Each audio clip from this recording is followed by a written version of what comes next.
Hello and welcome to our next tutorial during quarantine. Yay! Sorry, I have to have a sense of humor with this, guys, because it's my nightmare. Anyway, so what we are working on today is called Skill Builder Shading with Watercolors. And so basically, if you remember, one of the very first things I ever taught you in class in person, joyous times, I had you shade in orange. I showed you a spotlight, I explained, highlights, shadows, midtones, all those things, and you basically just had to learn how to shade in orange. So ideally, you're kind of doing the same thing with this. So I'm gonna bring the camera down, and if you hear Clint coming in and out, it's because he's using the smoker that we got for the first time. So yeah, we'll see how that goes. All right, so I have my watercolor sets here. And as I said, we're gonna kind of go back and remember how we did in orange. So I think for this exercise, I'm gonna just use a circle. And here's the deal. You do not have to use a circle. If you wanna use a cube or something else, I don't care, it's fine. But the pencil, I'm very lightly sketching out a circle. I'm trying not to make these really dark lines because I really don't wanna see pencil lines. I wanna see color. So just be patient. Don't make huge bold lines. Please do this lightly sketch. Don't just like do dark lines. I'll be crying. So what I'm going to do is pick a color and decide where my light source is. If you prefer to have an actual object in front of you in this exercise to help kind of say, oh, here's where my light is, here's my shadow, that's fine. If you don't need an object in front of you to do this, then okay, that's fine too. So I'm probably going to stick with my blue as my base color. I might later on mix a few of my green or my purples to help get the effect that I want, but I'm going to stick with blue. And next thing I need to do is, all right, I have my object, which is a circle, and now I need to figure out where my light source is. And as you recall, when we did our exercise for the orange, the light source was a spotlight. So what I like to do is make like a sort of spotlight oval, something to tell me where my light source is coming from.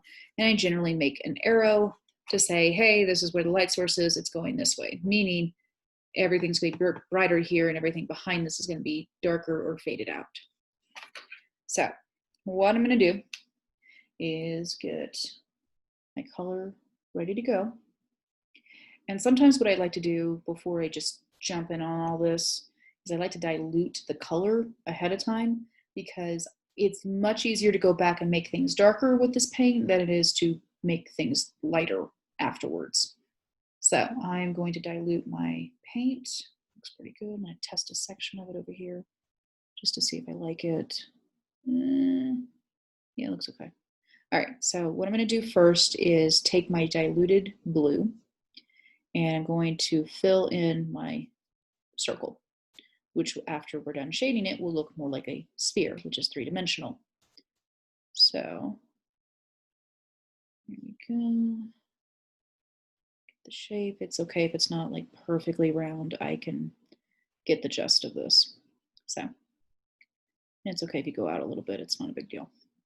All right, so I'm gonna get this a little closer so you can see what's going on. So what I did is I diluted my color. I tested it in a corner of the paper to see if that's a shade I like.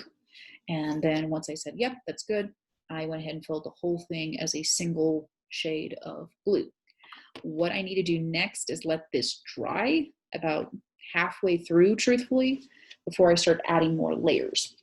And the reason is because if you just start adding water on top of this, same with when I talked about the acrylics, you are going to not get the effect that you want, and it might scratch up the paper, which is definitely not what you want. So what I might do while I'm waiting for this to dry is work on my shadow, because if I know my light source is here and I know all the bright stuff is going to be over here, I know that my shadow ideally is going to be down here. And as you can tell, I didn't dilute this particular color because, well, my shadow is the darkest part. So it's okay if I put down a dark shade of blue and I let this dry, because now I can say, okay, this is where my shadow is. And then once this dries, I can like make the other shadow that goes out and fades later.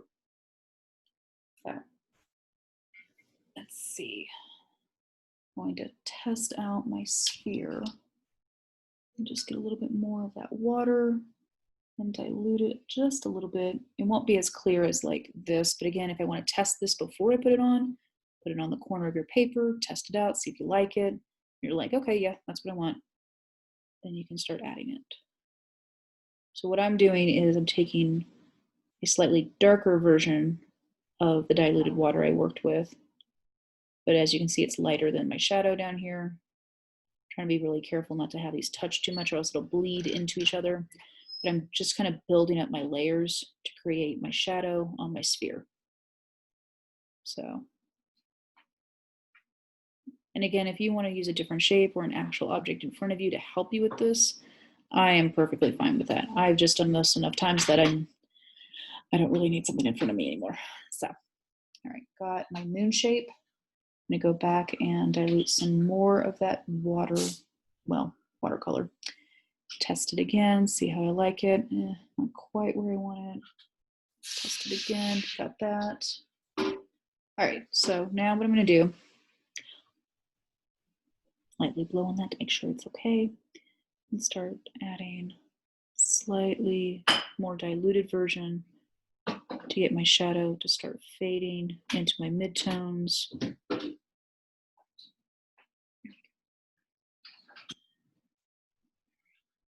So we're starting to get it, and for you, it might look like there's like multiple layers that you can clearly see a line on here.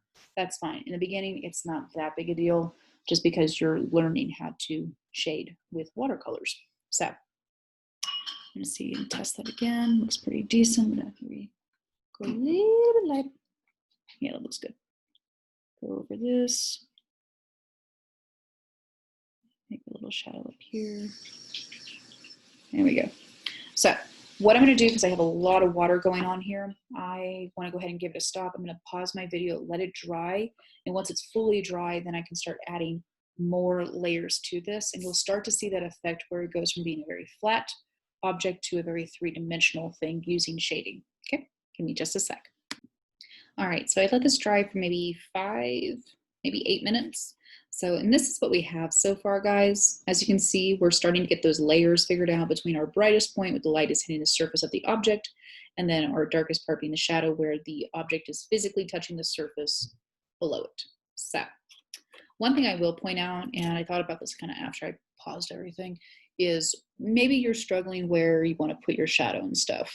So something that could help you if you want, just kind of like how we sketched out our light source and the object that we're doing. If you need to draw a horizontal line behind your object to help you say, hey, this is like the surface of the countertop or the table or whatever it is that you're doing, to help you figure out your background and stuff and where your shadow can extend and where it shouldn't extend, then do that. This will be much easier, I think. So picking up kind of where we left off, a lot of this has dried. There's maybe a few areas on this shadow that's still not quite dry, but you know, I'll work on this top part and then we'll see how this area works. I am going to use the diluted coloring that I had before. Again, I like to test it on the side, see how I like it. And what I'm going to do is kind of go over this area where the two sections that you can clearly see and kind of blend them together by adding just a layer of watercolor. And I like to start on the line first and blend into like the lighter area, and then I'm going to go back over this because you're just adding another layer to the dark. So when this dries, it'll start to slowly fade and have less lines. So let me kind of come up on this edge to kind of help give it that rounded look. And then come in, dilute it again, test it, like it, do the same thing. I'm going to kind of fill in this area. So again, I'm trying to get it to fade by using the water and diluting the coloring as I go. And I find this very, very helpful just because you're going to start getting this more three-dimensional look if you continue with this method. But you need to be patient because you got to understand this isn't going to be like perfect, and that's okay. So let me clean that out. So it looks like my blending's doing pretty well. Again, I'm only using one color right now. So I think what I might want to do is start working on my shadow back here. And like I said, this is my darkest point. I don't want to have anything darker than this. unless at the end I'm like, maybe it's not quite as dark as I need. I'm going to dilute some of that coloring. I'm going to test it. Actually, that looks pretty good. I might do one hair bit more water. Let's see. Oh, that's better. And because I have my line, which tells me where my surface is, I'm going to extend my shadow out. Because again, my light source is here. So my shadow is going to kind of go extend it out a little bit. I'm going to fill in this area. And again, it's okay if it's light. You can always go back and make this darker. And it's all right if like this area starts to bleed out because that's normal. So I'm going to bring this closer to the camera in just a second so you can get a better look as to what I am doing. So, all right, now it might be a little hard to see on the camera right now, but what I did was that I took the diluted blue, I went back over my lines and I try to blend out towards the light and also go back over the dark so it starts to have this nice smooth gradient going up. And then I added some diluted blue to extend my shadow here. As you can tell, it's not going past the line, which is the surface of, I don't know, my table, my countertop, I don't care. And also, as you can tell, because my light source is coming from over here, my shadow is not really going to start until about right here.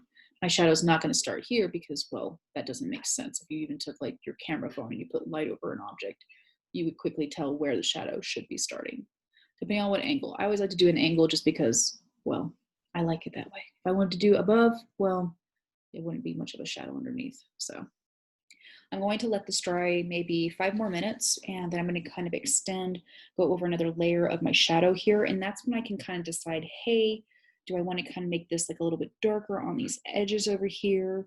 Do I want to mix in some purple to help kind of give that vibrancy on here? It's totally up to you. This is your project. It's a good skill builder. It's pretty relaxing in my opinion, but you know, that's my opinion. So, all right, I'm gonna pause it again, see where we're at, and add a few more things if I need to. All right, so I let it dry for maybe another 5 minutes or so, and you can start to see the differences that are happening. Our sphere is looking more three-dimensional, as you can tell on here, but our shadow looks a little odd right here. So what I'm gonna do is take that diluted water that we had originally. Again, I'm gonna test it, looks good. And I'm gonna go back over the shadow that I have here. And it's okay if it goes a little over the edge into your like your darker shadow, that's fine. And I'm just going to kind of add another layer of this on here. And if you feel like this is not dark enough, don't hesitate to go back and add like a little bit of blue and spread it around.